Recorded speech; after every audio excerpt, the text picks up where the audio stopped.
Ladies and gentlemen, welcome to another episode of Crossover Media. And we're here at the 5K Hunger Walk, put on by Food for the Poor, and this time in association with the Why Be Afraid Foundation, all courtesy of Johan Blake. Yes, world champion Johan Blake, world Olympic record holder Johan Blake, right here in Florida. And right about now, one of the main sponsors of every 5K walk that has gone on since so far, and I'm not sure if she's competitor for fastest woman, but our own Jamaican Consul General, Sandra Griffiths. How are you doing?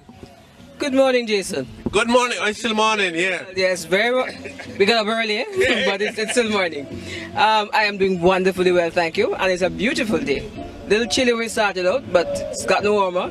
Warm crowd.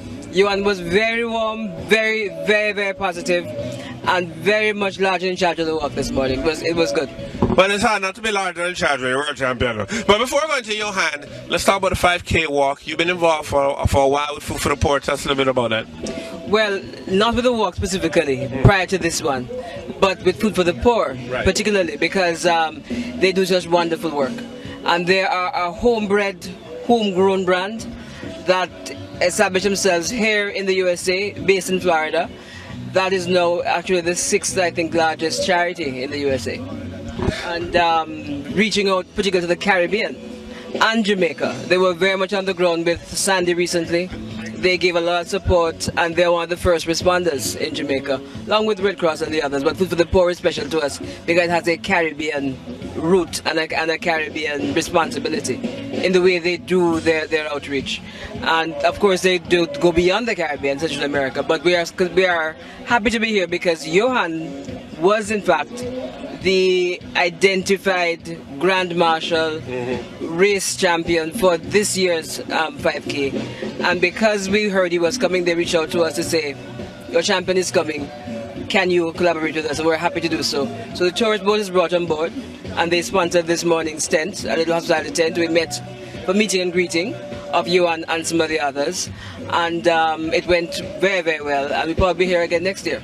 You mentioned Hurricane Sandy. How are things looking for Jamaica when it comes to Hurricane Sandy? Well, there was considerable damage in terms of infrastructure, institutions like hospitals and schools. The roads are particularly badly affected, in the billions of Jamaican dollars. Right.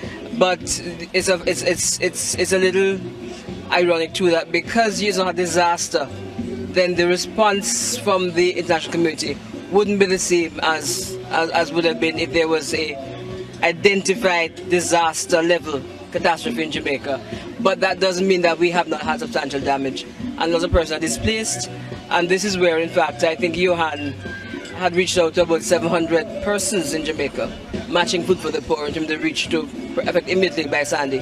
And continues to work with schools. I think his PR manager said to me that he was in fact with Manchester in particular, and he was in fact building and refurbishing schools and giving back to socially challenged, impoverished communities, and that's really, really good. We want to support that. No, that's pretty amazing. I mean, world champion, him don't need to that. I mean, going on so well right now. So big respect to him for that. Now, in terms of back to Hurricane Sandy, we're talking about billions of dollars. And Food for the Poor, even though it's 6 biggest, can only do so much.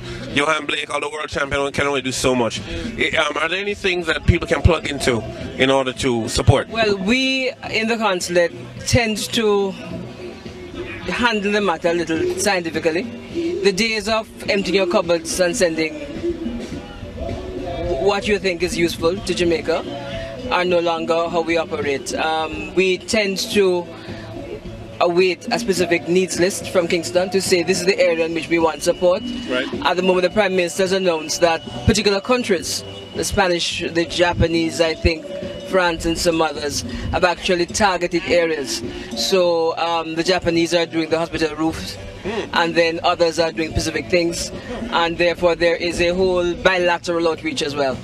And through the multilateral agencies, they're getting some funding. So what we are trying to do is identify precisely what. I would suspect, though, at this stage, that a restocking, for instance, of the ODPEM, Disaster Relief Agency, right, because they would have housed 1,500 persons were displaced immediately. They were in shelters, put it that way. and they would have had to have been stocked and using stocks for, say, the 3-4 days over there. So, for instance, if they would want to restock their tarpaulins or their hurricane kits or their cots or their blankets, that kind of thing, we would want to say to persons, well, they want 1,500 blankets or they want stocks of water to replenish their water stocks. So we're trying to identify if that need is there. But in any event, they can always use funding. And we say to persons, if you have a $10 or a $5 and you want to give to the cause, please remember Food for the Poor is working there, but also the UTPEM directly will take that kind of money as well. Now you mentioned needs list earlier. Has there been a notification of when this needs list might be made available? I would think it is probably available as we speak, because they were doing that thorough assessment of damage and a thorough assessment of particular needs. So I will get back to Kingston to say, is it now ready?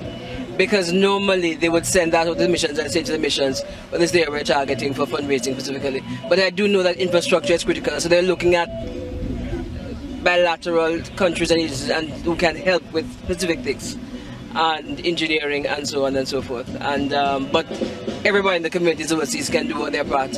For instance, some of the larger corporations have already responded.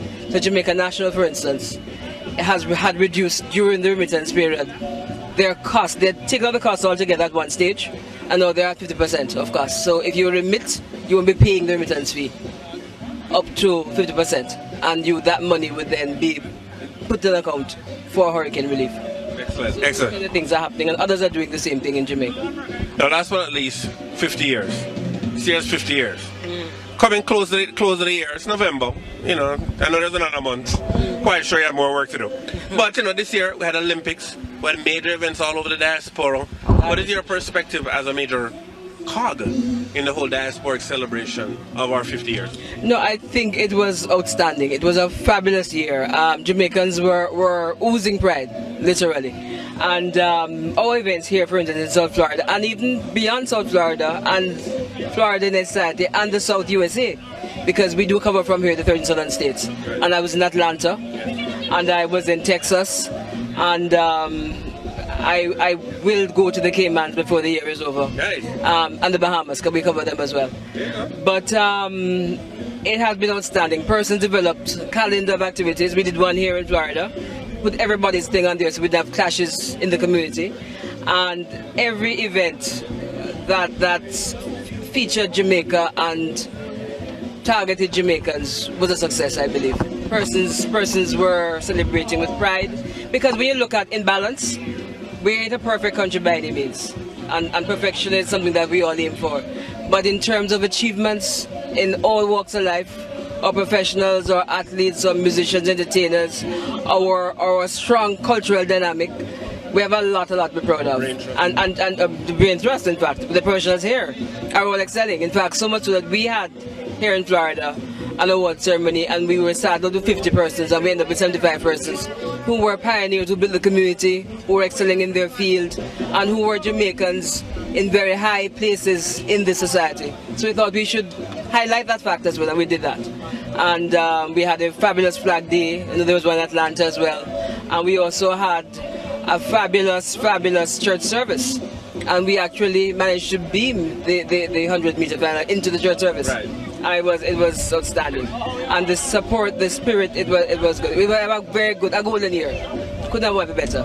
And Sandy, thank the Lord, although it happened at the end of the year, was not as dangerous. We still lost a life, regrettably, but it was not the kind of activities that America was affected by.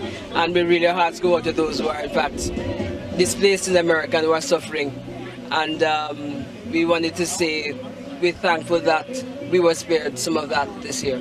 And look forward to another 50 years of great achievements, community building in the diaspora, development in Jamaica, because all of it coming at the end of the day, and the people of Jamaica at home and abroad are who benefit from it.